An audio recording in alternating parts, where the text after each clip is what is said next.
With the Road of Restorations and all the updates that Jagex is currently implementing into RuneScape 3, we have a lot of new and returning players to the game. And therefore, the free-to-play experience is more important than it ever was before. And also with the increase of the membership prices that we got recently, a lot of people do not want to spend real-life money on the game and still want to have access to the full game. So therefore, bonds are one of the most important items. And what I wanted to find out is how hard is it actually to buy a bond as a free-to-play player. So basically farm enough money as a free-to-play to then being able to buying a bond at the Grand Exchange and get into the member world. So therefore I used this account that I created about 15 years ago or something, but never played on it. So you can see at my stats that I am pretty low at every stat. And I wanted to find out how do I do it. And in this video, I will show you how I did it.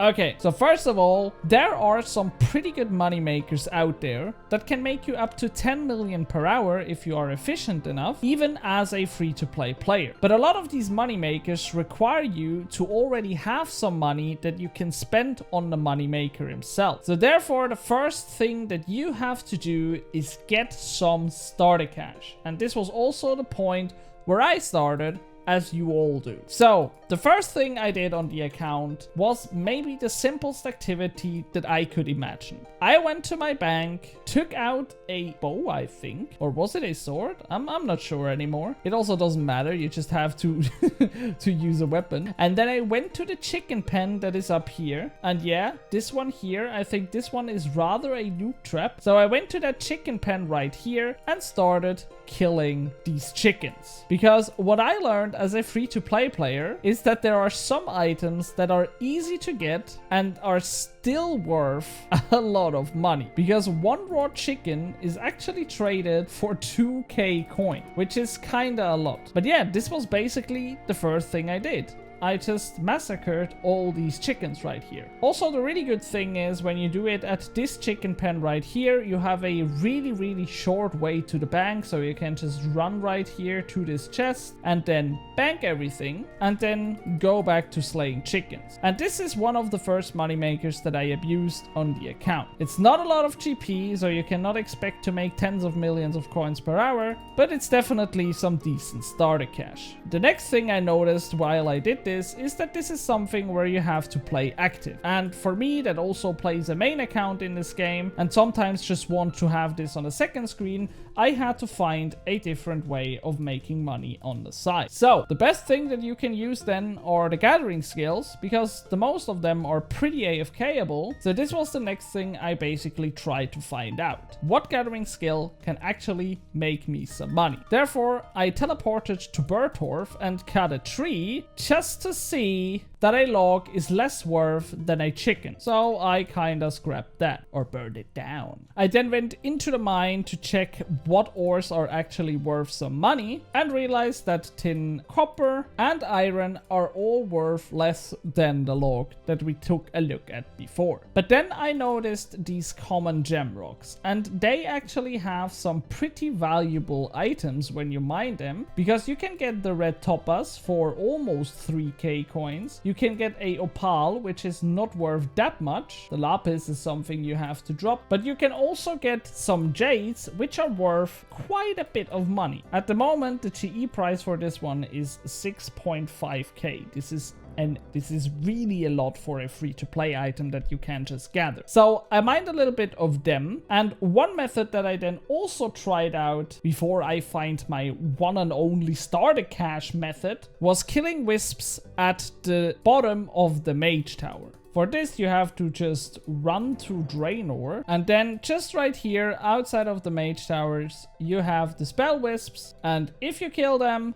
you always have a guaranteed impious ash that you will get from them. And this thing is also worth about 2k, so it is at the same level or a similar level like the chickens. And with this lady, you can just right click her, deposit, and then you can just send all the items to the bank. And therefore this is another option to make some money, which is kind of similar to the chickens, but these things have a little bit of more health, so you can train more stats, but you're slower because they have more health and stuff. I think it's kind of obvious. But yeah, this was also something that is not really side screenable, and the mining method was also something where I had to stop all the time to run to the bank and stuff. So I looked at one other method, and this was a method that was way better than it is now, but it's still a pretty good method.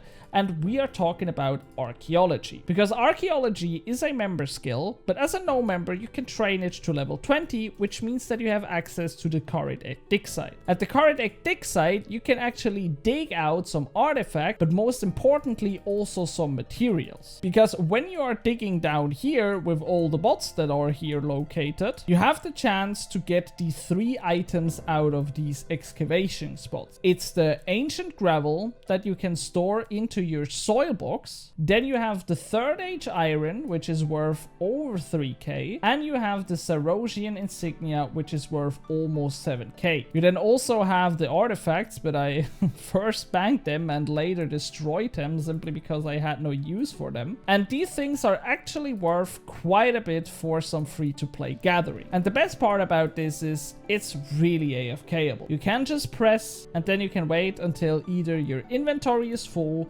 or you excavated a new artifact, and then you just have to do one press or quickly run to the bank chest that is on top here and then do the same shit again and farm these items passively on your second monitor as AFKable as possible. And I gotta say, now they are worth 7k and 3k, but when the combat rework came out, which was basically also the time where I kind of started playing this account, these things sold for 14 or 15k even sometimes. So I made so much money back then with them just by second screening this account and basically just enjoying the time. It is still good money to do that, but with all the bots that came into the game and the historic components that are not used that much as before, it is not that good anymore, but it's still a pretty good money maker and something that is really reliable to get a lot of starter cash. I have no idea how many of these I excavated and sold, and unfortunately I'm not really able to track it simply because you don't get any experience after you reach level 20, so therefore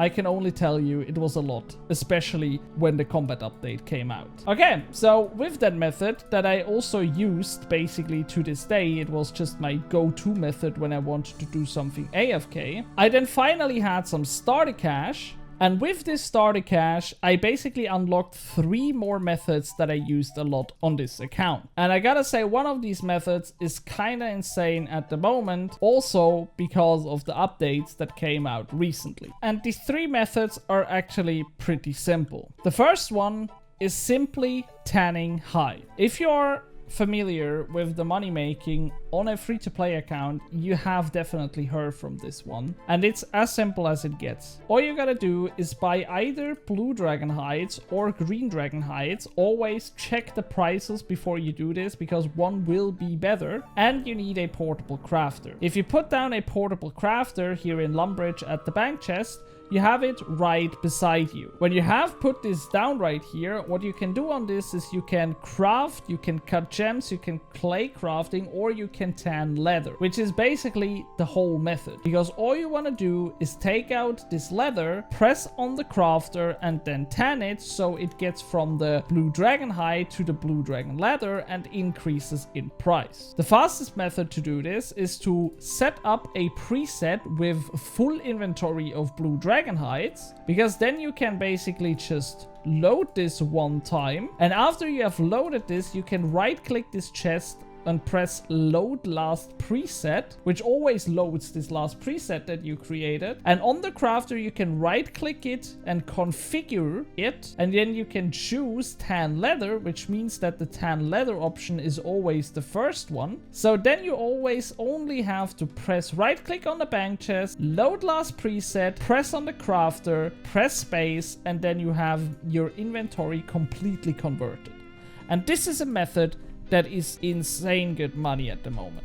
It is always depending on the prices, but at the moment a blue dragon hide is worth about 880 coins and the blue dragon leather is about 1200 coins, which means that with every leather that you tan, you make about 300 to 400 coins profit, which equals to about 5 to 10 mil per hour at the moment. It is really depending on your speed. According to the wiki, it should be possible to load and tan and do this for 40,000 hides per hour. For me personally, I was rather at about 35,000 that I did per hour, so I was definitely slower than what was possible. But I was also watching either esports or a series at the side, and after like I think 10 minutes, 15 minutes, I also started to become less efficient because it is just really tiring and click intensive. But it's definitely one of the best methods that you can use on your account, and if your solely goal is to make as much money as possible in the shortest time possible, then this one is definitely something for you. What I then also abused because of the update that came out was cooking raw beef. And I did not cook the raw beef to cooked beef because this would be pretty useless and will lose you money, but rather I cooked the raw beef into these sinews. I hope I pronounced that correctly. And this method is really simple because all you need is some raw beef that you can either buy for about 400, 500 coins in a grand exchange, or you can farm them from counts, depending on what you like to do and if you have money or not already. And then you have to run to a cooking range. I use this one in Etril. I'm not sure if it's the best one, but I think Canafis is members only, and I don't know if there is maybe in Haven Hive a better one. I'm not sure, but I think this one in Etril is the best. And then I ran to the cooking stove right here, and then I cooked these sinews out of the meat, which is basically creating these sinews for you. But be careful, you can burn the meat right here. It's always something you have to calculate for. And these are worth over 2,000 coins, it says here in my inventory. But the last time I did this, they sold for 3,500, 3,800 coins. And when the Haven Hive update was pretty new and every high-level player wanted to create his master set ranged armor, I was able to sometimes slow sell them for 6k or I think even 7k once, which is just an absurd margin that we had on this item. But yeah, they had better times. The price will come down, will not be stable for a longer time simply because of the update and all that stuff. But this was definitely a moneymaker that made me a lot of money in a short time, just thanks to the update. And the last method, the third method that I was able to use thanks to the money that I had, was flipping. Oh, and my bond just bought. Yes. We have a bond. Okay, let's go back to this one here, because the last method that I used a lot was flipping. And flipping is basically just buy low, sell high. Because when you look at the Grand Exchange, you always have two prices that an item is traded for. There is always the insta sell and insta buy price and the slow sell and slow buy price. And this actually works pretty simple because you just buy an item at a high price. So for example, this blue dragon leather, I bought it for 1,225 coins, and then I try to sell it as low as possible so I can find out what the margin is right here. And as you can see, you are at the moment able to buy, slow buy, blue dragon leather for 1,020 coins and then sell it for 1,225 coins simply by putting an offer in and then waiting. And this was something that I did a lot. You can see this a little bit right here in the history, for example, where I flipped these, bought and sold and made just with 10,000 of these and you are able to buy 10,000 every 4 hours, I just made like a few millions every 4 hours just by flipping. And what I really like to do, because flipping is also a risk that you take. Oh yeah, here you can see I sold the sinew for 3,800 coins, you see. Because flipping is always a risk that you take, is that you flip with items like the raw beef that you can, if they crash in price, still produce something out of. So when you, for example, flip with raw beef because they have a good margin at the moment, for example, and the price crashes, so you would have to sell with a lose, you can always just create sinews out of them and then don't lose money at all. And yeah, these were basically the methods that I used to create that bond.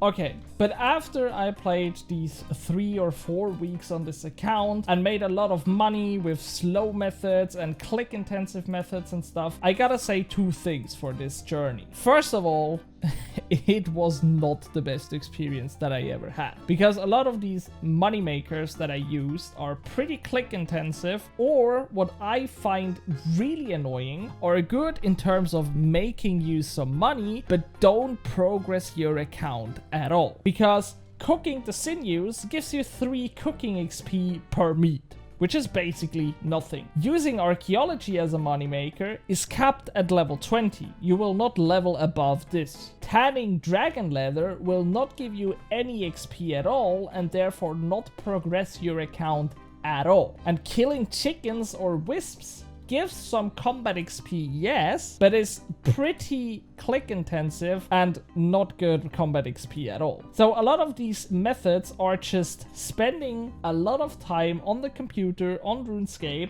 without really progressing the account and rather just making money, which can be fun for a while, but is also really annoying. And then also stuff like tanning dragon leather was something I was not able to do for longer than an hour. After an hour, I needed a break. It was just too much clicking all the time. And I was kinda happy about the limit of 10k that you could buy every 4 hours. So I could just buy like 20, 30k overnight and then do that, and then I was over for the next 4 hours and could do something else. But yeah, it was definitely not the most pleasant experience that I had with RuneScape, and therefore I cannot really recommend this to anybody. And I definitely would rather just spend the 15 bucks on a membership than doing this as a no-mem again. And what I am really looking forward to is the process of upkeeping a bond. And this is something that I have not talked about in this video because I want to make a second video on this channel, like a second series video, where we try to redeem that bond and then try to upkeep it in these 2 weeks of membership. Because as a member, you obviously have access to the full game and you have access to way more money makers. And my goal is to redeem that bond and then in the 2 weeks where I have redeemed it, being able to upkeep it. But for this, I again stand at the problem that I have not progressed this account at all over these 3 weeks. And therefore, I will have to make any progress before I redeem the bond. Otherwise, I don't think I will be able to make that money back in 2 weeks. But yeah, I think this is topic for a next video. But yeah, this is basically how you can get yourself a bond on a brand new account. If you have done this yourself, let me know in the comments how your experience was with it. And yeah, that's it with that video. I hope you found it helpful and I'll see you next time. Bye!